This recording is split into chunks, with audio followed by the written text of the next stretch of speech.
नमस्कार साथियों, एक बार फिर से आप सभी का हार्दिक स्वागत है आपके ही अपने निशुल्क YouTube प्लेटफॉर्म के ऊपर डॉक्टर गढ़वाल से इंग्लिश। बच्चा जैसे अपनी बात चल रही है वहां पर आपके सवाल हमारे जवाब series for all the competitive examinations English subject में पार्ट नंबर 34। यहाँ जो आज सवाल आए हैं उन पर अपन चर्चा कर रहे हैं। चर्चा करने से पहले एक चीज ये सुनिएगा, जो निःशुल्क आपके YouTube प्लेटफॉर्म पे इस पे जुड़े हुए बच्चे हैं, आपका जो सवाल है अपना प्रश्न कहां भेजें ये मैं पहले भी कई बार बता चुका हूं। एक बार फिर से आप बच्चों को वहां पर ये शो कर रहा हूं और आपको गाइड भी कर रहा हूं। बेटा इस सवाल भेजने के लिए आपका YouTube का जो कमेंट सेक्शन है is not the right place, ये सही जगह नहीं। आपको वहां गूगल प्ले स्टोर पे जाके डॉक्टर गढ़वाल सर इंग्लिश के नाम से जो ऐप है एप्लीकेशन उसे डाउनलोड करना है, इंस्टॉल करना है, रजिस्टर करना है, लॉगिन करना है। यहां तक कोई पैसा आपका खर्च नहीं हो रहा, कुछ नहीं लग रहा आपका, बिल्कुल निःशुल्क है वहां तक। ठीक, जैसे ही आप उस एप्लीकेशन को ओपन करेंगे तो दाहिने साइड कॉर्नर में नीचे right hand side to the corner अगर आप जाते हैं तो कॉन्टैक्ट अस लिखा हुआ है, वहां केवल आपको क्लिक करना है। जैसे आप टच करेंगे सीधा आप रिडायरेक्ट हो जाएंगे एक व्हाट्सएप नंबर पे, जहां कॉल नहीं करना है, ना वॉइस कॉल ना मेन कॉल।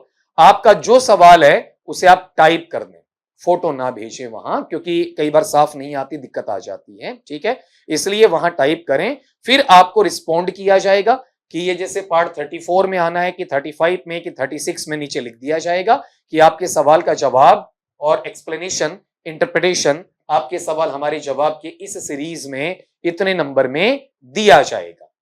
ठीक है, अब चलते हैं आज के सवाल जो हमें ये क्लास है तैयार करने से पहले मिले। 2@1 का सवाल 280 तक सवाल बच्चे हमसे पूछ चुके हैं आज से पहले। Choose correct option regarding Arun Kolatkar Jejuri. तो पहली बात तो बच्चा यहां पर अपन ये करें कि अरुण कोलाटकर जेजूरी में जे को अपर केस में लिखें, सिंगल कोट में डालें, क्योंकि ये क्रिएशन है कंपोज्ड और written by Arun Balkrishna Kolatkar, A B Kolatkar. यहां पर जेजूरी क्या है इसके बारे में जानें। जेजूरी अपने पास में पुणे, महाराष्ट्र जो पुणे है उसके नजदीक एक स्मॉल टाउन, छोटा कस्बा है। हमारे पास में सिटी या शहर अगर अपन कहते हैं तो उसमें करीब करीब 1 लाख या उससे ज्यादा की पॉपुलेशन होती है। सभी प्रकार के एमिनिटीज या फैसिलिटीज हमें देखने को मिलते हैं।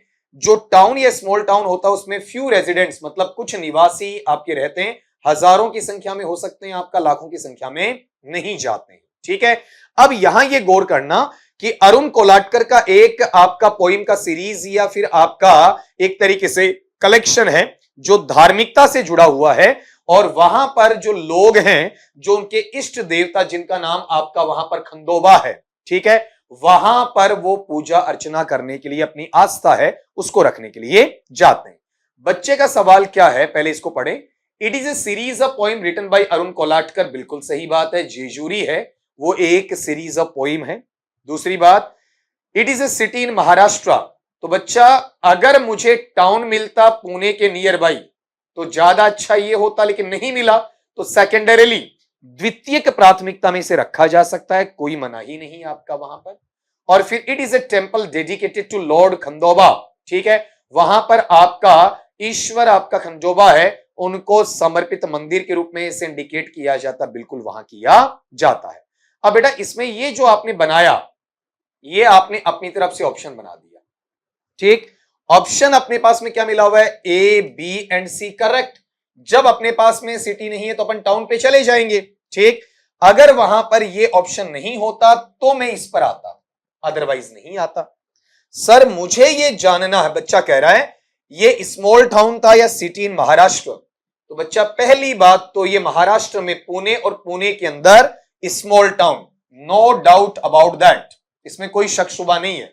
ठीक, लेकिन अगर ये अवेलेबल नहीं होता है तो इसकी जो प्रायोरिटी है, इसकी जो प्राथमिकता है, प्रीफरेंस है, प्रायर टू है, वो सिटी में जाएगा, ये दूसरे में और ये पहले में। अगर यहां पर ये ऑप्शन नहीं होता ऑब्वियसली वो होता। ठीक है, लेकिन अगले ने ये दिया है तो इसे आप अलग से ना रखें आपका। ठीक है, ऐसी चीजें हम खुद सस्पिशियन बच्चा क्रिएट करते हैं, होते नहीं है। तो मैंने ये क्लियर किया है। फिर भी अगर तुम्हारा डाउट है तो अपनी लैंग्वेज, जैसे आपने ये टाइप करके लिखा है, बहुत अच्छे तरीके से लिखा है, वैसे ही मुझे दोबारा आप अपनी जो नई क्वेरी है उसे भेज सकते हैं। अगले सवाल पे आए। Choose the part of the following sentences that is grammatically incorrect. बच्चे ने एक से ज्यादा सवाल भेजे हैं, मतलब 282, 83, 84 जो भी होंगे आपका, तब यहां सेंटेंसेस लिखा हुआ है और ये कहा उस सेंटेंस में आप ये पता करें कि व्याकरणीय आधार पर अशुद्ध भाग कौन सा है। जैसे ये पूरा सेंटेंस जिसे 4 भागों में बांट दिया गया कि the police would not allow anyone to enter into the hall. अब इसमें गलती ढूंढनी है, तो इस गलती को ढूंढने के लिए पहले आपको यह चेक करना है, आपके पास में एक टर्म है एंटर, एंटर के साथ में इन या इनटू, ये एक जगह आता है और दूसरी जगह इन या इनटू एंटर के साथ नहीं आता है।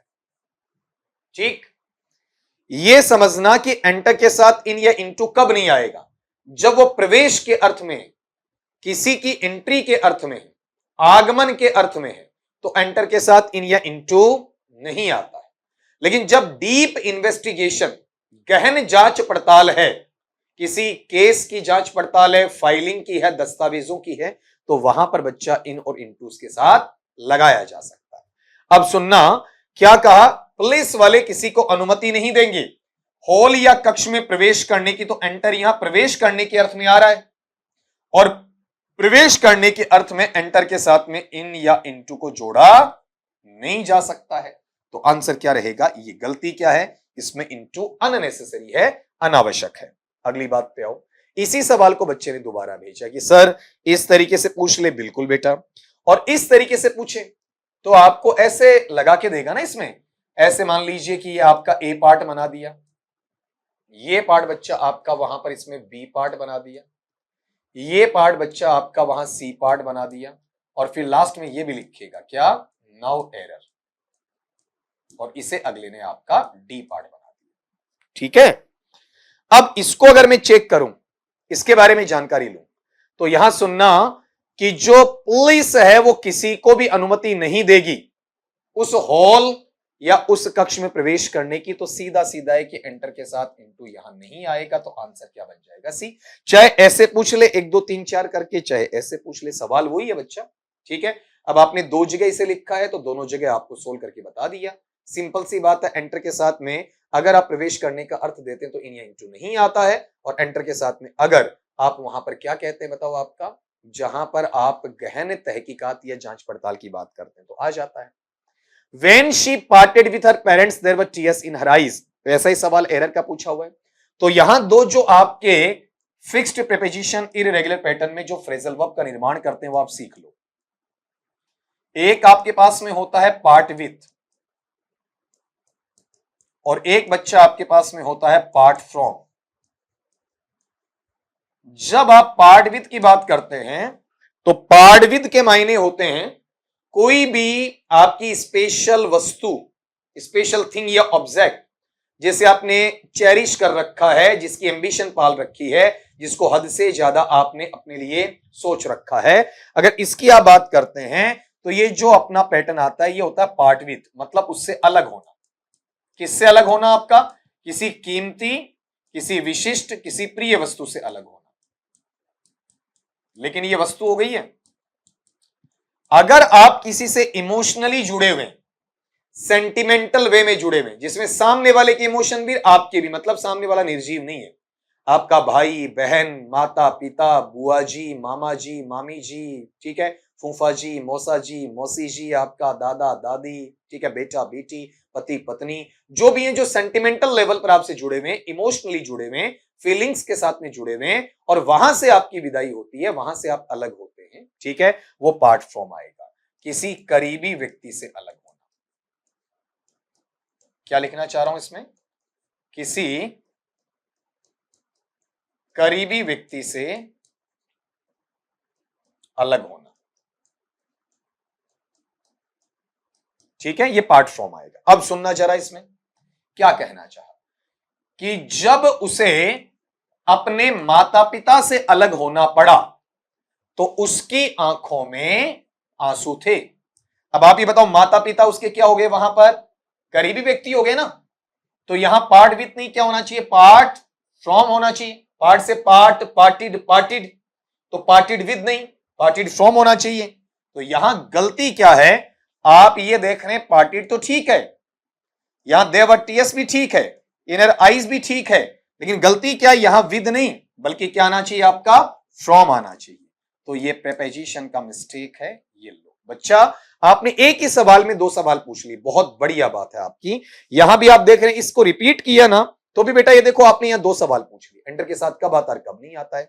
ऐसी जिज्ञासुता अगर आप रखते हैं तो ये मान के चलिए कि आपको पीछे धकेलने वाला कोई नहीं है। आपका नॉलेज दिन ब दिन इतना अच्छा इनहांस होता चला जाएगा कि एक दिन खुद कहेंगे कि सर इंग्लिश पढ़ना छोड़िए, हम पढ़ा भी सकते हैं। ठीक है, इतना कॉन्फिडेंस आप में आ जाएगा। और इसी उम्मीद के साथ में कि आपके अंदर ये कॉन्फिडेंस होना भी चाहिए। सभी बच्चों से यही कहूंगा, स्वस्थ रहिए, मस्त रहिए, लेकिन बेटा हमेशा की तरह पढ़ते रहिए।